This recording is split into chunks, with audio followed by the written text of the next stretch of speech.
بسم اللہ الرحمن الرحیم۔ السلام علیکم۔ یہ national audio library for the blind کی آواز ہے۔ آج آپ سن رہے ہیں سفر نامہ پاکستان سے دیار حرم تک۔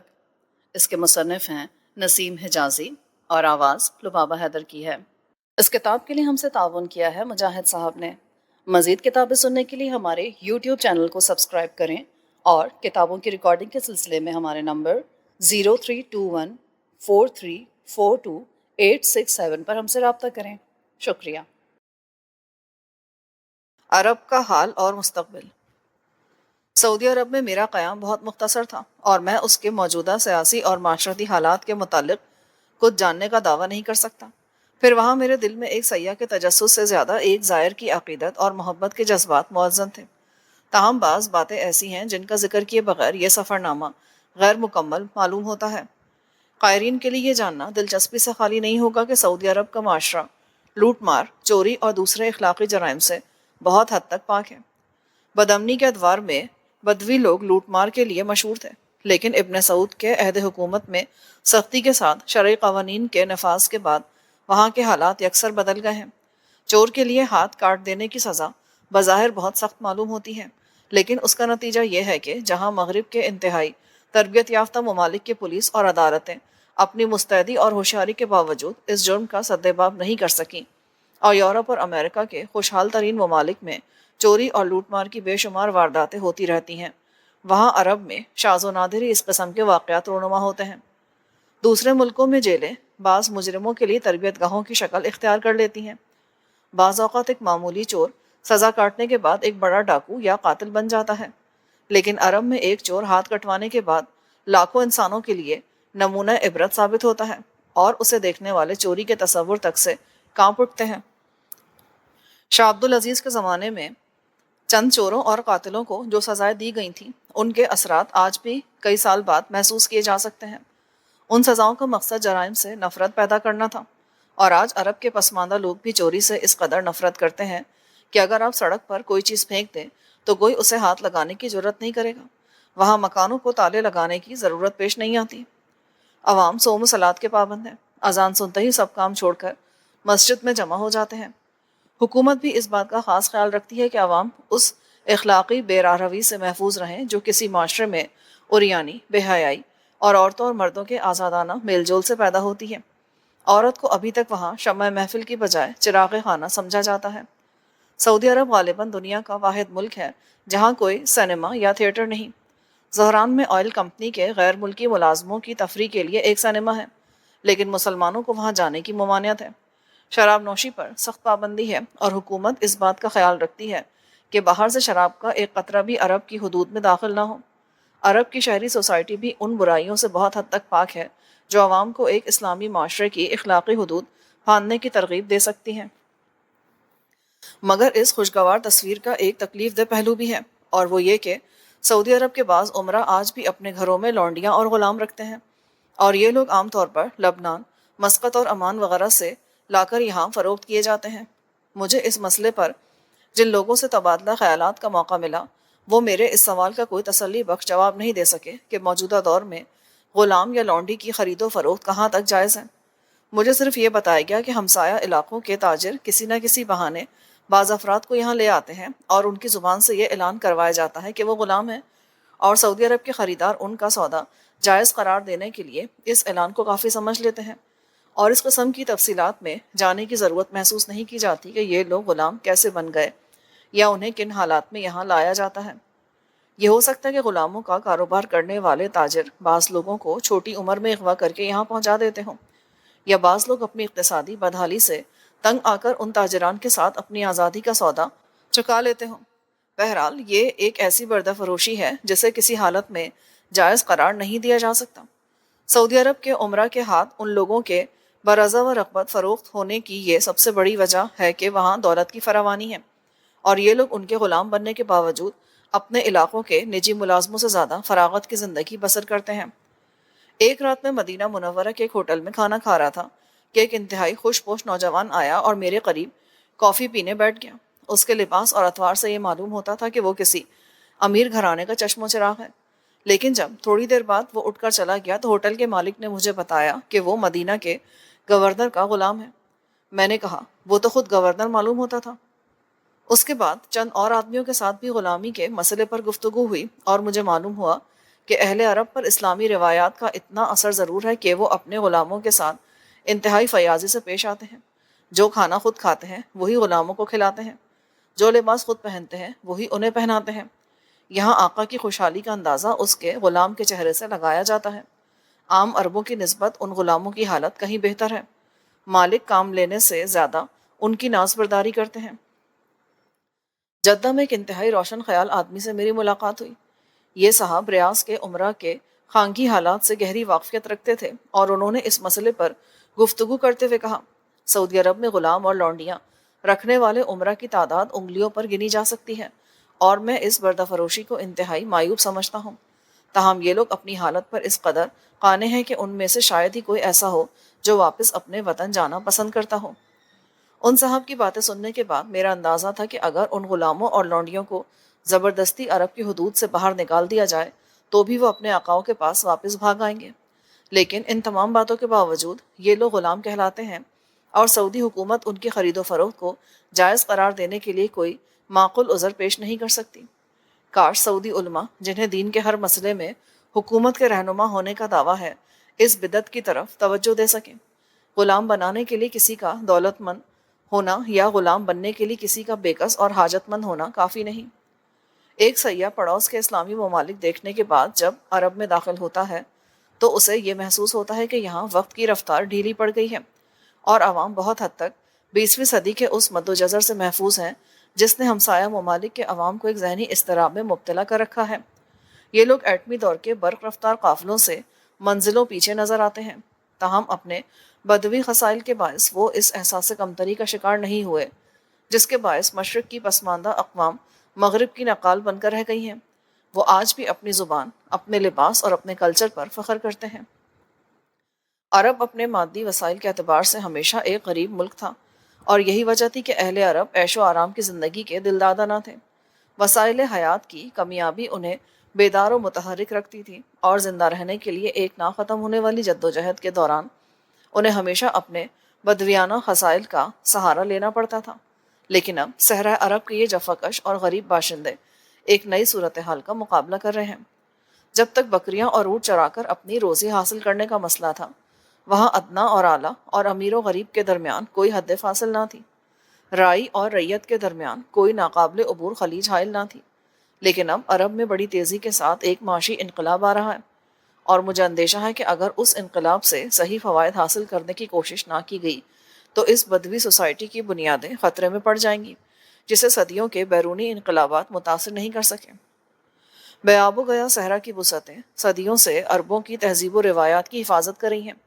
لیکن اب اس صحرا کے سینے سے معدنی تیل کے چشمے ابل پڑے ہیں، اور اس بے حساب دولت نے چند سال کے اندر اندر عرب کے حکمران طبقے کو اونٹ سے اتار کر ہوائی جہاز پر سوار کر دیا ہے۔ اس دولت کے طفیل بادیہ نشینوں کے حکمران اپنے لیے عرب کے شہروں میں عظیم و شان محل تعمیر کر رہے ہیں جو شاید بغداد اور دمشق کے پرشکوہ خلفاء کو بھی نصیب نہیں ہوئے تھے۔ حاکم اور رعایا کی اقتصادی حالت کے درمیان جو بود آج دیکھنے میں آتا ہے وہ اس سے پہلے کبھی نہیں دیکھا گیا۔ ایک رفاہی مملکت میں یہ دولت پوری قوم کی اقتصادی کایا پلٹ کر سکتی تھی، لیکن عرب میں ایک شخصی حکومت ہے اور وہاں قوم سے کہیں زیادہ شاہی خاندان کو اس دولت کا مستحق سمجھا جاتا ہے۔ وہاں اس دولت سے کارخانے قائم نہیں ہو رہے، بنجر زمینوں کو سیراب کرنے کے منصوبے تیار نہیں ہوتے، وہ عظیم علمی اور فنی درسگاہیں تعمیر نہیں ہوتی جہاں سے بچے قوموں کے معمار بن کے نکلتے ہیں، بلکہ اس دولت کا بیشتر حصہ حکمران خاندان کے شہزادوں کے لیے زندگی کی آسائشیں مہیا کرنے پر صرف ہوتا ہے۔ آج دنیا بھر میں سعودی عرب کا اعلیٰ طبقہ یورپ اور امریکہ سے دستیاب ہونے والے سامان تعیش کا سب سے بڑا خریدار ہے۔ جدید ترین ماڈل کی قیمتی کاریں امریکی کروڑ پتیوں سے پہلے سعودی شہزادوں کے پاس پہنچ جاتی ہیں، اور فیکٹریوں میں نئے ڈیزائن ابھی تیار نہیں ہوتے کہ انہیں سعودی عرب کے عمرہ کا ایڈوانس آرڈر موصول ہو جاتا ہے۔ ایئر کنڈیشن محلات کی آرائش و زیبائش کے ساز و سامان کی خریداری میں بھی اس بات کا خاص خیال رکھا جاتا ہے کہ جو مصنوعات دولت سے خریدی جا سکتی ہیں ان کے حصول میں تاخیر نہ ہو۔ بیرونی منڈیوں میں کسی شے کا نایاب اور بیش قیمت ہونا ہی عرب کے شہزادوں کا شوق خریداری بیدار کرنے کے لیے کافی ہے۔ جب وہ یورپ اور امریکہ کی سیر کے لیے نکلتے ہیں تو ان کا اولین مقصد اپنی دولت کی نمائش ہوتا ہے، اور ان کی فضول خرچیاں دیکھ کر فورڈ اور راک فلر کے جانشین بھی دنگ رہ جاتے ہیں۔ دولت بذات خود بری چیز نہیں، لیکن اگر اس کا مصرف صحیح نہ ہو تو اس سے برے نتائج پیدا کیے جا سکتے ہیں۔ تیل کی دولت سے عرب کے حکمران طبقے کی جو ذہنی کایا پلٹ ہوئی ہے، اس سے عرب معاشرے کے لیے کسی اچھے نتائج کی توقع کرنا ایک خود فریبی ہوگی۔ عرب کا اعلیٰ طبقہ دولت کے تیز رفتار گھوڑے پر سوار عوام سے دور ہوتا جا رہا ہے۔ یہ درست ہے کہ یہ لوگ عوام کو اپنی تہذیب و اخلاق کے دائرے سے باہر نکلنے کی اجازت نہیں دیتے، لیکن آج وہاں ایک معمولی ذہانت کا آدمی بھی یہ سوچتا ہے کہ جو بات عوام کے لیے غلط ہے وہ حکمرانوں کے لیے کیوں کر درست ہو سکتی ہے۔ عوام وہاں سنیما نہیں دیکھ سکتے، اور ان کا ماحول ایسا ہے کہ وہ اپنے شہروں میں سنیما گھروں کی ضرورت بھی محسوس نہیں کرتے، لیکن وہ اس بات کو ضرور محسوس کرتے ہیں کہ ان کی تہذیبی اور اخلاقی قدروں کے بعض نگہبان اپنے گھروں کے اندر بیٹھ کر تازہ ترین فلمیں دیکھ لیتے ہیں، اور اس مقصد کے لیے انہوں نے پرائیویٹ پروجیکٹرز لگا رکھے ہیں۔ عوام ہمیشہ اپنے حکمرانوں کی نقل کرتے ہیں، اور عرب عوام کا جلد یا بدیر اپنے حکمرانوں سے متاثر ہونا ایک قدرتی بات ہوگی۔ یہ درست ہے کہ شاہی خاندان کی دوسری نسل کے اکابر عوام کے سامنے شرعی حدود کا احترام کرتے ہیں، اور ان میں سے بعض ایسے بھی ہیں جو اپنے دینی عقائد کے معاملے میں کافی شدید ہیں، لیکن بدقسمتی سے اعلیٰ طبقے کی نئی پود کی تعلیم و تربیت عرب سے باہر ہو رہی ہے۔ جو نونہال آج کل بیروت میں تعلیم حاصل کر رہے ہیں، ان کے دل و دماغ ایک نئے سانچے میں ڈھل رہے ہیں، اور جب یہ بڑے ہو کر ملک کی زمام کار سنبھالیں گے تو مغربی تہذیب و اخلاق کے تمام زہریلے اثرات وہاں پہنچ جائیں گے۔ اگر عوام نے ان کی تقلید کی تو وہ مغرب کے ادنا نقال بن کے رہ جائیں گے، اور اگر عوام نے اپنا راستہ بدلنا پسند نہ کیا تو حکومت اور ان کے درمیان ایک ایسا خلا پیدا ہو جائے گا جسے ہمیشہ انقلابی قوتیں پر کرتی ہیں۔ مجھے کوشش کے باوجود یہ معلوم نہیں ہو سکا کہ مغرب کے تعلیمی اداروں میں عرب کے جن نونہالوں نے تعلیم حاصل کی ہے، ان میں سے کتنے ہیں جو نامور ڈاکٹر، انجینئر، سائنسدان اور دوسرے علوم و فنون کے ماہر بن کر واپس آئے ہیں، اور ملک کی تعمیر میں انہوں نے کیا حصہ لیا ہے۔ میں صرف یہ معلوم کر سکا ہوں کہ اپنے بڑوں کی طرح ان صاحبزادوں کو بھی بیرونی ممالک میں تیل کی دولت لٹانے سے زیادہ اور کوئی دلچسپی نہ ہوگی۔ یہ عرب کی بدقسمتی ہے کہ وہاں حکومت بے حد و حساب دولت کی مالک ہونے کے باوجود ایسے ادارے قائم نہیں کر سکی جہاں قوم کے بچے اپنی قومی خصوصیات برقرار رکھتے ہوئے تعلیم حاصل کر سکیں۔ مکہ معظمہ، مدینہ منورہ، ریاض اور زہران کے بازاروں میں معدنی تیل سے حاصل ہونے والی دولت کے اثرات عام دیکھے جا سکتے ہیں۔ بیرونی زر مبادلہ کی فراوانی کے باعث ان شہروں میں خوشحال تاجروں کا ایک طبقہ پیدا ہو رہا ہے، تاہم ان شہروں کی قلیل آبادی کی خوشحالی پورے ملک کی خوشحالی سمجھنا غلطی ہوگی۔ بدوی قبائل ابھی تک اس دولت کی نعمتوں سے محروم ہیں، اور سعودی حکمران اپنی روایتی فیاضی کے باوجود ان کی معاشی حالت بہتر نہیں بنا سکے۔ یہ درست ہے کہ وفا شارق قبائل کے شیوخ یا دوسرے بااثر لوگوں کو حکومت کا وفادار رکھنے کے لیے کافی مراد دی جاتی ہیں، لیکن چند افراد کو انعام و اکرام یا وظائف دے کر خوش رکھنے سے عوام الناس کی معاشی حالت میں کوئی انقلاب نہیں آ سکتا۔ انسانی تاریخ کا یہ کتنا بڑا المیہ ہے کہ آج جبکہ بین الاقوامی حالات نے ہر قوم کے سینے میں زندگی کا ایک اجتماعی شعور اور ولولہ پیدا کر دیا ہے، وہ ملت جس نے سب سے پہلے دنیا کے سامنے ایک رفاہی ریاست کا مثالی نمونہ پیش کیا تھا، جس کے امیر کھجور کی چٹائی پر بیٹھ کر مشرق و مغرب کے کچ کلاہوں کو فرمان لکھا کرتے تھے، اور جو کی روٹی کا نوالا اٹھانے سے پہلے یہ تسلی کر لیا کرتے تھے کہ ان کی رعایا کا کوئی فرد بھوکا تو نہیں رہا، دو طبقوں میں بٹ چکی ہے۔ آج ایک رفاہی ریاست کا مثالی نمونہ پیش کرنے والی قوم کے امیر و غریب طبقوں کے درمیان تیل کا دریا حائل ہو چکا ہے۔ اس دریا کے ایک کنارے کشادہ سڑکیں اور عالی شان محل دکھائی دیتے ہیں، اور دوسرے کنارے ان لوگوں کے جھونپڑے دکھائی دیتے ہیں جو آج بھی صحرا کے بے نشان راستوں پر سفر کرتے ہیں۔ تیل کی جتنی آمدنی شاہی خاندان کے افراد کے لیے زندگی کی آسائش مہیا کرنے پر صرف ہوتی ہے، اس کا عشر اشیر بھی رفاہ عامہ پر خرچ نہیں ہوتا۔ 13 صدیہ قبل عرب کا ایک غریب بدو بھری محفل میں حضرت فاروق اعظم رضی اللہ تعالیٰ عنہ سے مال غنیمت کی چادروں کی تقسیم کے بارے میں سوال پوچھنے کی جرات کر سکتا تھا، لیکن آج عرب کے بڑے بڑے شیوخ اور علماء بھی اپنے حکمرانوں سے یہ استفسار کرنے کی جرات نہیں کر سکتے کہ عرب کی زمین جو خزانے اگل رہی ہے وہ کہاں جا رہے ہیں۔ علماء حضرات صرف اس بات پر ہی پھولے نہیں سماتے کہ حکومت نے ان کے مطالبات پر بزرگان دین کی قبریں مسمار کر دی ہیں، اور حکومت کے سپاہی اس بات کا خاص خیال رکھتے ہیں کہ لوگ گنبد خضرا کی جالی کو ہاتھ نہ لگا سکیں۔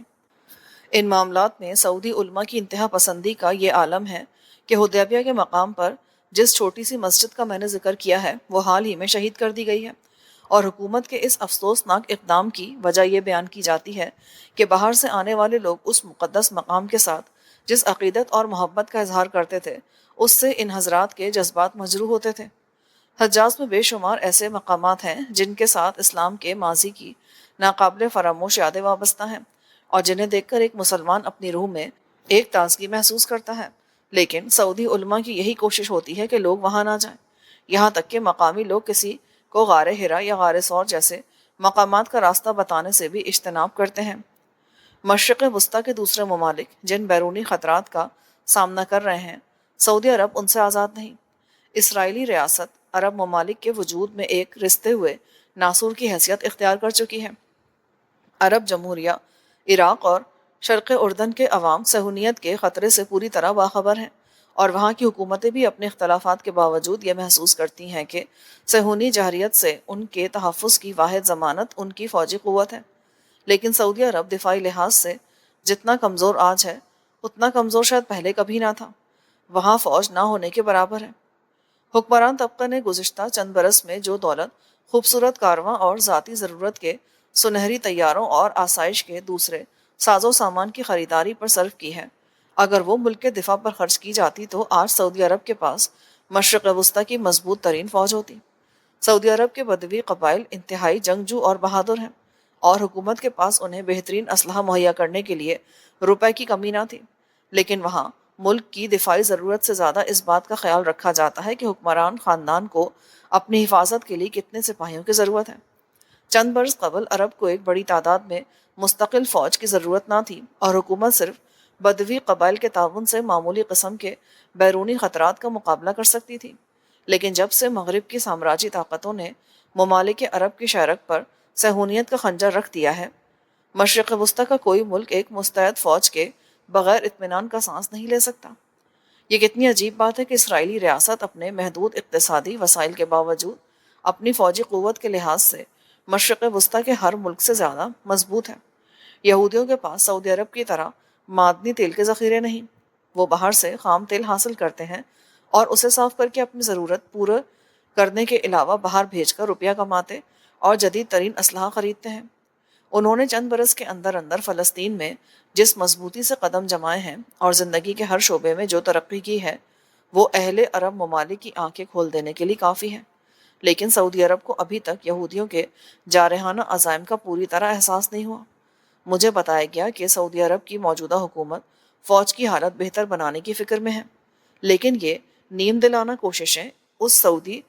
اس یہودی ریاست کا جواب نہیں ہو سکتی جس کے تمام زن و مرد جدید ترین ہتھیاروں سے لیس کیے جا رہے ہیں۔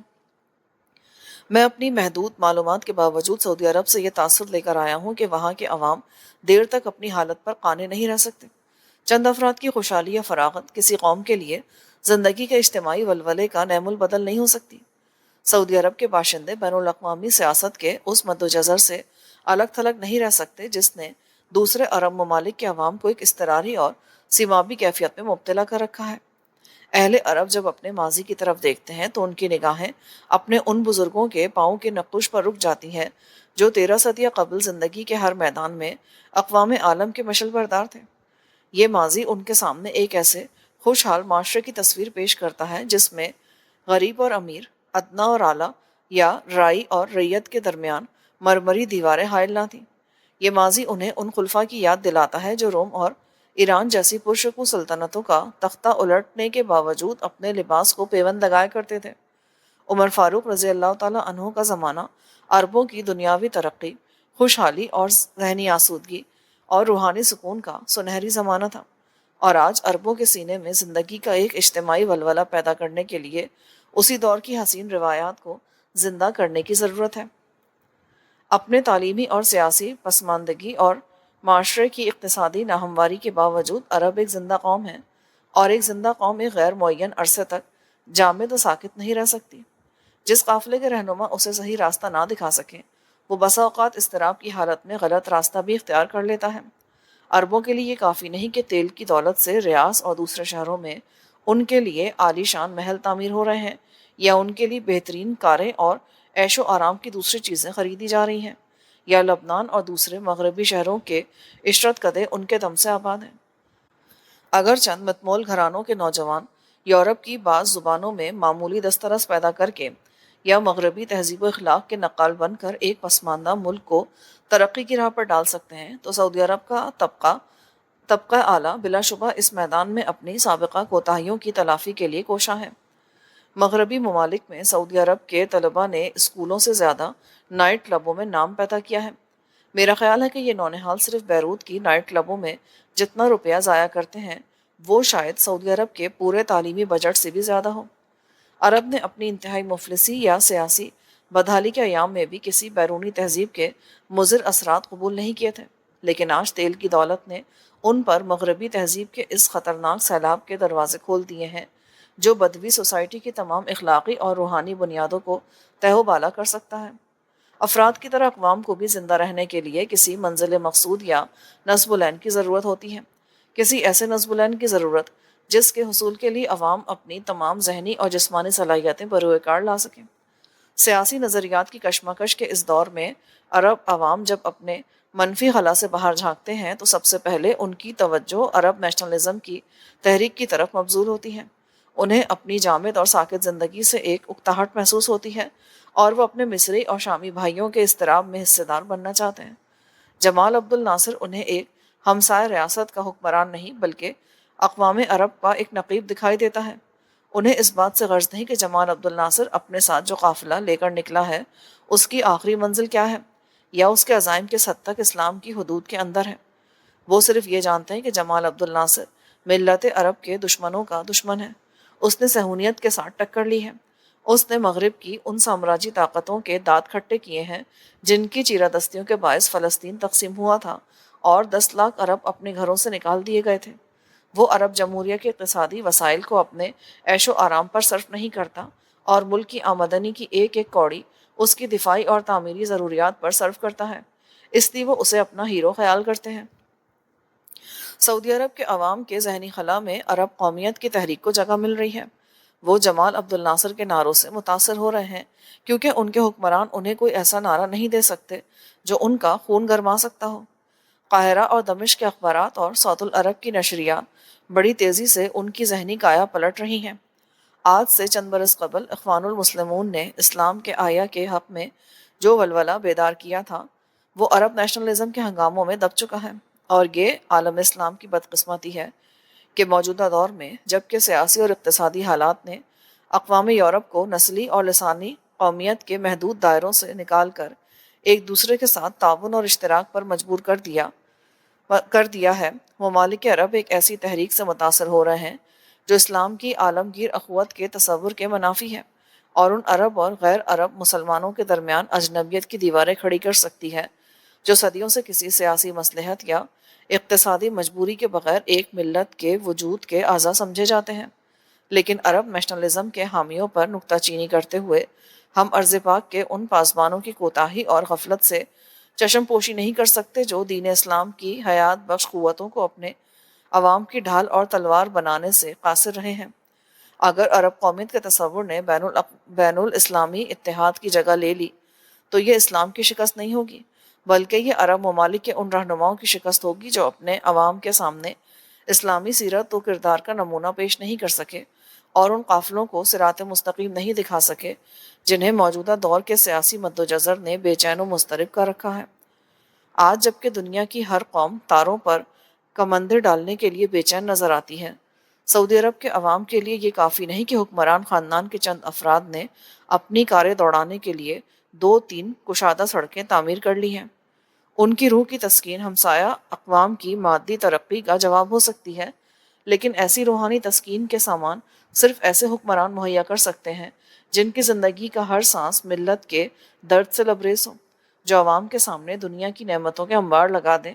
اور خود جو کی سوکھی روٹی کا نوالا اٹھاتے ہوئے بھی اس تصور سے کانپ اٹھیں کہ شاید آج میری رائے کا کوئی فرد ایسا بھی ہو جسے پیٹ بھر کر کھانا نہ ملا ہو۔ سعودی عرب کے عوام میں نے ایسا کوئی ولولہ نہیں دیکھا جو عرب قومیت کی تحریک کے ہنگاموں کا جواب ہو سکے، لیکن سر دست یہ کہنا قبل از وقت ہے کہ عرب قومیت کی تحریک کا رخ لازماً اسلام کے خلاف ہوگا۔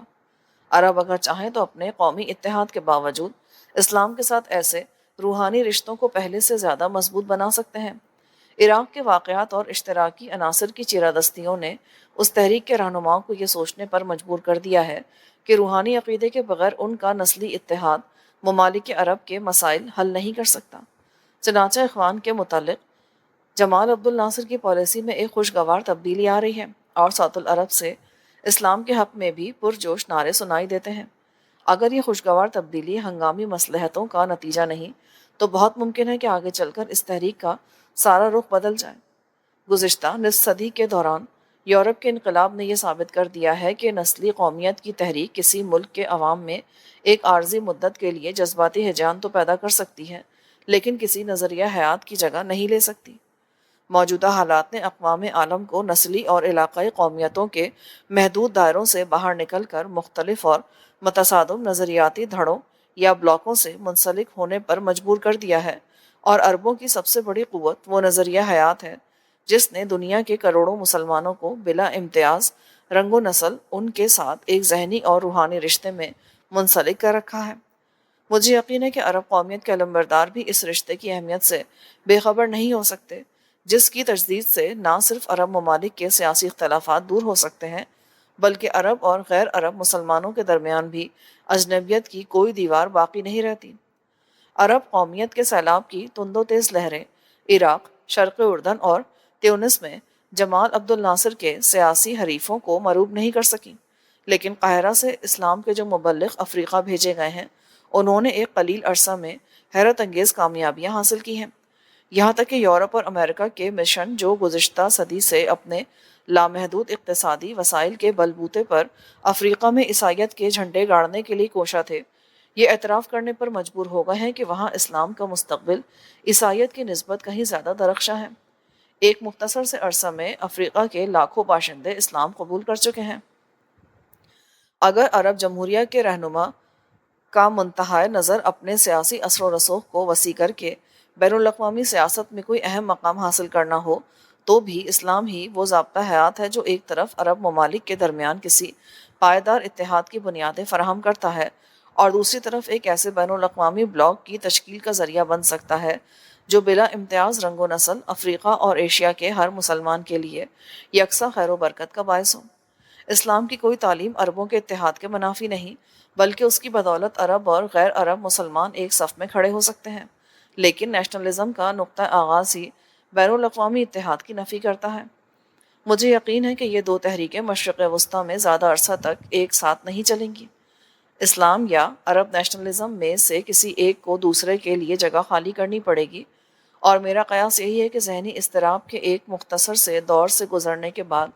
جب عرب ممالک اپنے گرد و پیش کا جائزہ لیں گے تو انہیں دین فطرت کے سوا سلامتی کا کوئی اور راستہ دکھائی نہیں دے گا۔ جہاں تک سعودی عرب کے عوام کا تعلق ہے، مجھے یہ کہنے میں تأمل نہیں کہ ابھی تک ریاض میں ان کے رہنما انہیں زندگی کی تڑپ اور ولولے عطا کرنے سے قاصر ہیں، اور اپنے مستقبل کے راستے تلاش کرنے کے لیے ان کی نگاہیں قاہرہ اور دمشق پر لگی ہوئی ہیں۔ اللہ تعالیٰ قاہرہ اور دمشق کے رہنماؤں کو صحیح راستہ پہچاننے کی توفیق دے، آمین۔ معزز سامعین، جو ریکارڈنگ آپ نے ابھی سماعت فرمائی اسے national audio library for the blind کی جانب سے پیش کیا گیا ہے۔ ہمارے یوٹیوب چینل کو لائک، سبسکرائب اور شیئر ضرور کیجیے۔ اپنی قیمتی تجاویز اور آراء کے اظہار کے لیے ہمارے کمنٹ سیکشن کا استعمال کیجیے۔ اگر آپ بھی رضاکارانہ طور پر ہمارے اس مشن کا حصہ بننا چاہیں تو ڈسکرپشن میں دیے گئے لنک کے ذریعے ہمارے واٹس ایپ گروپ کو جوائن کیجیے۔ شکریہ۔